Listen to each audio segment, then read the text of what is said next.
A very good evening. Welcome to Prime TV News. I'm Ishara Nautuna. Let's take a look at your headlines first.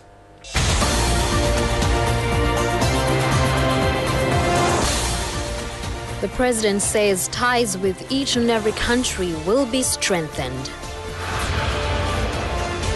The premier arrives in the island, completing a successful visit in Norway and England. The SLTB to raise salaries. Minister Mangala Samaraveera says trade war impacts developed world as well. The US ambassador to the UN resigns.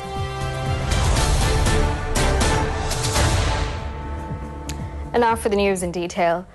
President Maithripala Sirisena says the government intends to strengthen ties with each and every country for the betterment of Sri Lanka and its people. He said this at a meeting held with the Sri Lankans living in Seychelles. Sri Lankan professionals who are employed in Seychelles and the students who are being educated in different fields in Seychelles were present at this event, where all of them warmly welcomed the President Maithripala Sirisena. President Sirisena further stated that important decisions were taken within the two-day state visit to Seychelles regarding further strengthening the ties between the two countries and establishing cooperation in new economic and trade spheres. President Sirisena, addressing Sri Lankans, said that his motive is to obtain benefits from the motherland and to speed up the progress of the country. This meeting was held at the Conference Hall of Seychelles, where the official website of Sri Lanka High Commission of Seychelles was also launched by President Maithripala Sirisena. The official website of the Seychelles Buddhist Society was also opened by the President. Meanwhile, President Maithripala Sirisena and President of the Maldives, Ibrahim Mohammed Solih, met at the VIP lounge of the Bandaranaike International Airport this morning. When President returned after completing a state visit to Seychelles today, the Maldivian President was transiting Colombo on his way from Mali to Singapore. Prime Minister Ranil Wickremesinghe returned to the island after completing a successful tour in Norway and England. Sri Lanka reaped an array of benefits, including foreign investments, during the Premier's visit to the two countries. Prime Minister Ranil Wickremesinghe left for Norway on the 3rd of this month. The Premier held a series of discussions with top authorities of Norway, including Norwegian Prime Minister Erna Solberg, President of Storting Tone Wilhelmsen Trøen, and Foreign Minister Ine Eriksen. As a result of Prime Minister Ranil Wickremesinghe's visit to Norway, the Norwegian government offered a robotic complex for Sri Lanka as a gesture of goodwill. Prime Minister Ranil Wickremesinghe also visited XXL Complex in Oslo to get a know-how on robotics in Norway. The Premier also met Sri Lankan businessmen do their businesses in Norway. The Norwegian Foreign Minister highlighted that Sri Lanka has been an exemplary model for the world by achieving peace and reconciliation in a post-conflict situation. Prime Minister visited London in consequence to Norwegian tour. He was the special guest of opening of the London Stock Exchange on the 8th of this month.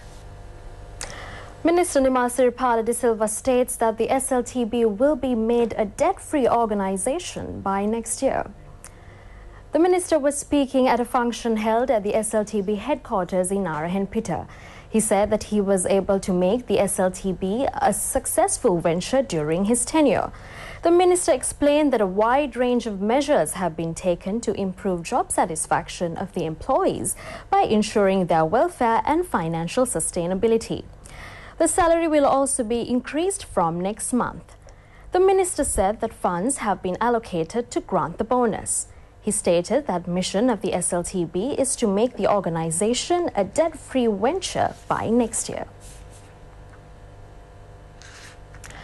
Minister of Finance and Mass Media Mangala Samaraveera says the threat of trade war between the United States and China is significant, as that could have very negative side effects, not only for the developed world but also for many developing nations. Minister Mangala Samaraveera is the chair of the Group of 24 Developing Nations Summit to be held in Bali, Indonesia this week. The finance minister made the comments during an interview ahead the summit.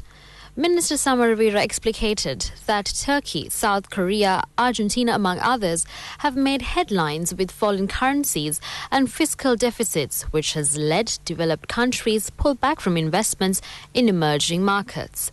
The minister said that though developed nations like Italy, Japan and the US also have high debt, they have higher revenues and deeper financial markets, so they have more options than poor countries. The minister also explained that when an economic squeeze comes, emerging markets are hit earlier and harder when markets begin to doubt their ability to repay. He also said that attention will be drawn on developing countries at the Bali summit. The two-day summit titled "The Indian Ocean Defining Our Future" will commence at Temple Trees tomorrow.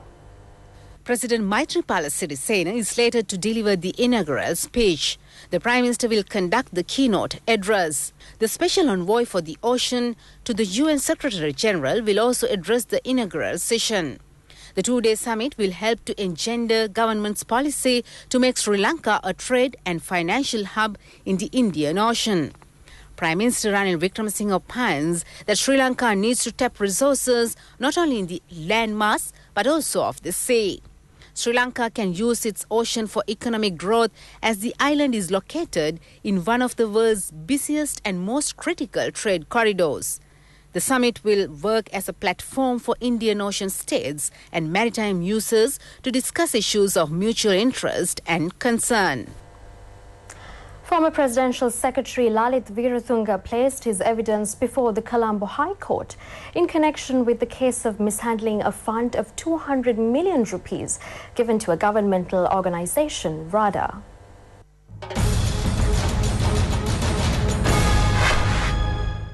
The organisation called RADA has been set up for developing infrastructure in the war-ravaged areas of the northern and eastern provinces. Lalit Veeratunga informed the courts that RADA was set up on the 28th of November in 2005 under an order given by then-President Mahinda Rajapaksa. Lalit Veeratunga has also confirmed in a written submission to the Attorney General that he has inked his signature to the document that set up RADA. High Court Judge Vikum Kaluarachi ordered the Attorney General to produce the relevant documents in accordance with the proper procedure. Notices were issued to General Secretary of the Jathika Hela Urumaya, Minister Partli Champika Ranawaka, to give his evidence on the 18th of this month. Minister Partli Champika Ranawaka had informed the court that he was unable to appear before the High Court today due to a parliamentary session. The case has been filed against former parliamentarian Tiran Alas, former Chief Executive Officer of RADA Salia Wickremesuriya, Jayantha Dias and Emil Kanthan. The Colombo High Court ordered to continue the proceedings without Emil Kanthan previously. Further cross-examination will be conducted on the 18th of this month. The case filed against former President Mahinda Rajapaksa and 4 other defendants on misusing SLTB buses during the last presidential campaign and causing 142 million rupee loss was taken up before the Colombo Commercial Court today. The case was refixed to the 6th of February next year. Meanwhile, the Criminal Investigation Department informed the courts that Laksiri Amar Singha, who has been arrested in connection with supporting Chandana Prasad Hettiarachi, alias Navy Sampath, to abscond, will be produced before the court. The CIT stated that it was revealed that Laksiri Amar Singha had helped Navy Sampath to escape to Malaysia.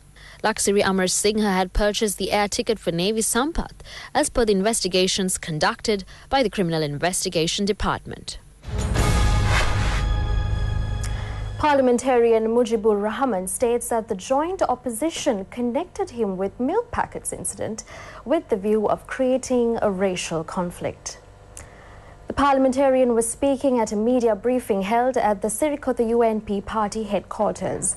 Mujibur Rahman stated that the joint opposition wanted to propagate false information that he has plotted to provide poisonous milk packets to the attendees of the protest.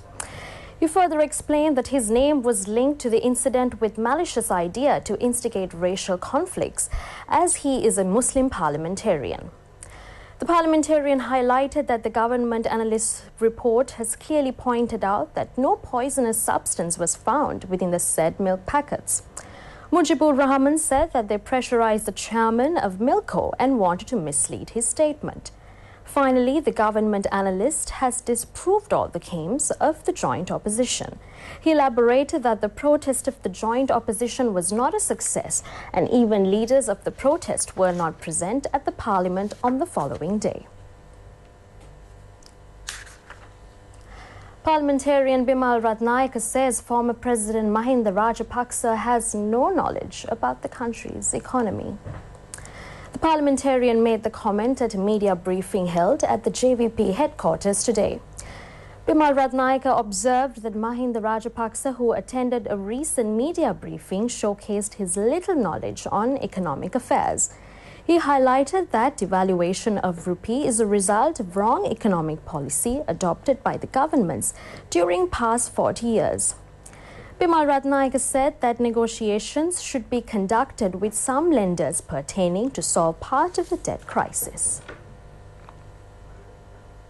And that's all we have for you today. You can visit www.itnews.lk for more details. I'm Ishara Nautinda. Good night.